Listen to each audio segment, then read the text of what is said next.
Simon, journée différente pour nous autres, sur deux roues, Oui, sur exactement. 4 roues. Je pense que ça fait longtemps qu'on veut comparer une auto avec une moto. En plus, la GSX-S 2016, une moto qui est sport touring. Donc, j'ai hâte de voir qu'est-ce que ça va donner. Moi, je peux te dire, l'auto derrière moi, ça fait longtemps que je veux conduire cette machine-là. C'est dans la plus pure tradition des Lotus Elise Exige, donc des voitures petites, moteur central, format léger, quand même passablement de puissance. C'est une auto avec laquelle j'ai beaucoup d'anticipation. J'ai un préjugé positif pour la machine. Fait que j'espère que le préjugé positif va non seulement me satisfaire, mais aller au-delà de mes espérances. Ben, on va voir. Moi, du côté de la moto, je pourrais dire que j'ai un préjugé négatif, mais peut-être que mon idée va changer aussi. Ça va être une dure journée, Simon. Yes.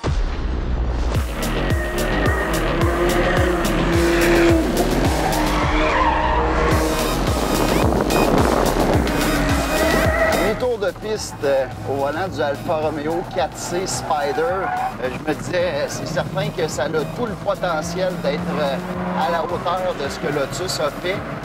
Et je vous dirais, initialement, je pense qu'il en manque un petit peu.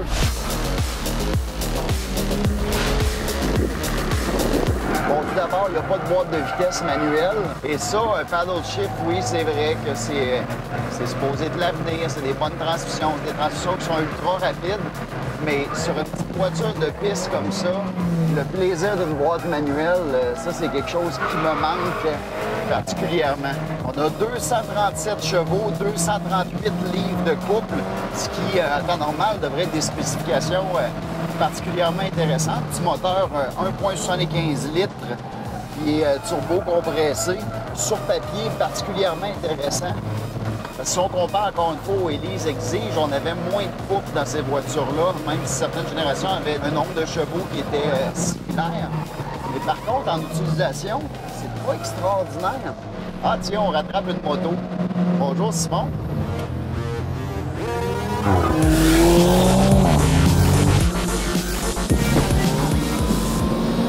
Sur le circuit des Icar avec la Suzuki GSX-S 2016.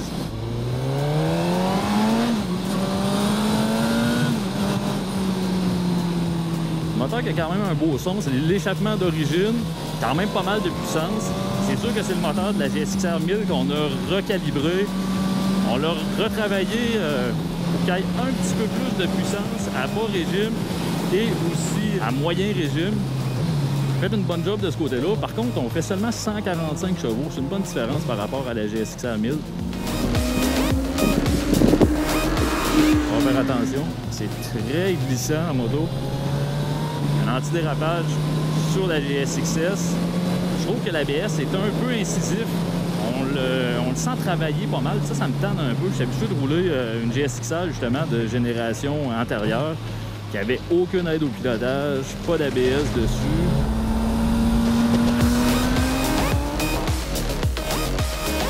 Une moto, c'est excessivement rapide. En ligne droite, c'est certain, il va être capable de me dépasser facilement sur une roue. Par contre, quand on arrive sur un circuit en usage plus intensif, une voiture va toujours être plus rapide en freinage et en manœuvre de virage. Et les passionnés de moto, vous allez dire « Ah oui, mais c'est parce que c'est un GSX 1000F, puis c'est le modèle Touring, puis s'il y avait la vraie moto super sport, non. » Dans le passé, on a fait des tests sur piste avec des gars qui roulaient là, dans des classes très, très élevées en moto sur piste. Des excellents pilotes et malheureusement, la voiture sera toujours plus rapide en virage, même si vous avez des slicks, même si, à conditions égales, si on met des pneus semblables, c'est bien plate, mais la voiture va être plus efficace.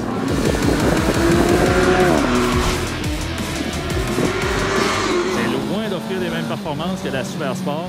C'est sûr qu'on parle d'une moto sport touring. À la base, c'est une moto qui est faite, oui, pour offrir quand même des performances qui sont correctes, mais aussi pour être quand même confortable aussi.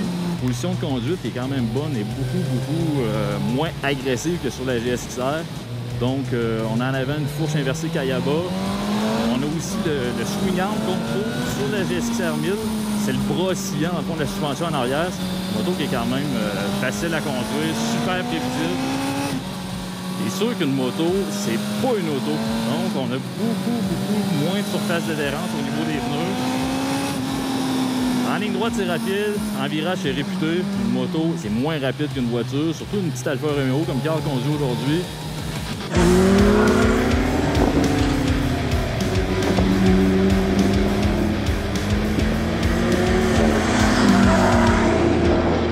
La voiture est nettement inspirée par l'Alfa Romeo 33 Stradale 1977, qui était une superbe voiture de course qui a été bâtie à seulement 18 exemplaires. 4C qui donne quand même des performances à la hauteur. On parle d'un 0 à 100 à 4,1 secondes. Vitesse maximale 258 km/h.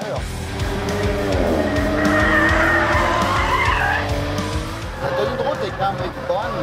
En termes de freinage, on n'en manque pas loin de là. Ça fait plusieurs tours successifs qu'on fait à bonne vitesse. Et jusqu'à maintenant, les freins ont été entièrement à la hauteur. Le 4C pèse seulement 2487 livres, un peu plus pour le Spyder, bien sûr, que le coupé, qui lui est à 2465 livres. Donc, pour les standards des voitures d'aujourd'hui, c'est littéralement 2-3 plumes. La voiture est belle, elle est vraiment superbe, là. Dès qu'on ouvre la porte, dans ce cas-là, on voit une présence abondante de carbone. L'intérieur est quand même joli, mais je regarde ça, un radio Alpine qui me fait penser un peu aux années 90 dans nos voitures. Il manque des petits détails de finition. À l'avant, il n'y a vraiment pas de coffre, donc c'est complètement inutilisable. À l'arrière, il y a de la présence pour un petit sac. C'est vraiment une voiture qui est faite pour le plaisir, pour l'amusement. Mais le MX-5 aussi, le Porsche Cayman, le Porsche Boxster, le Lotus Elise Exige, ils ont tous quelque chose de plus que le 4C. À 80 000 $ et plus pour un 4C Spyder, est-ce que j'en achèterais un? La réponse est non.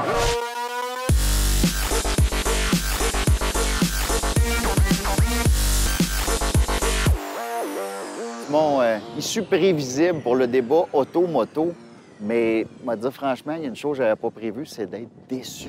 Ah ouais, à ce point-là? Vraiment, moi je m'attendais à quelque chose de vraiment extraordinaire, un peu comme les Elise Exige, parce qu'on s'entend que quand on démarre la voiture, on fait juste se reculer pour aller sortir d'un stationnement, l'effort sur le volant est énorme. Là, on se dit, OK, cet effort-là, le fait de ne pas avoir de cerveau de direction, va payer une fois que je vais être sur piste. Mais non. Pas tant que ça? Non. Écoute, je partage un peu ta déception, parce que je vais te dire que je suis pas si enchanté que ça par la GSX-S 1000. C'est sûr qu'à la base, qu'est-ce qu'il faut savoir, c'est que c'est une moto sport touring. Mais écoute, sur la piste, le système de freinage me laisse perplexe un peu. Le système ABS est très incisif. Fait qu'aussitôt que j'essayais de t'étirer sur la ligne droite, il fallait que je freine beaucoup avant toi. Fait que ça me décevait un peu. La puissance est bonne, mais pas extrême non plus. Tu sais, le petit kick qu'on a d'une motosport habituellement, là, quand on tord la poignée. Quand tu sens que là, ton bras vient de prendre 2 pouces. ouais, hein? ça je l'aime, ce petit kick-là, puis je ne l'ai pas eu aujourd'hui avec la GSX-S 1000. Une chose est certaine, c'est que, bon, les deux, on a eu des petites déceptions sur les véhicules qu'on a roulés, mais la semaine prochaine, c'est une autre semaine. Exactement. Donc, on va revenir avec des machines plus agréables et plus rapides.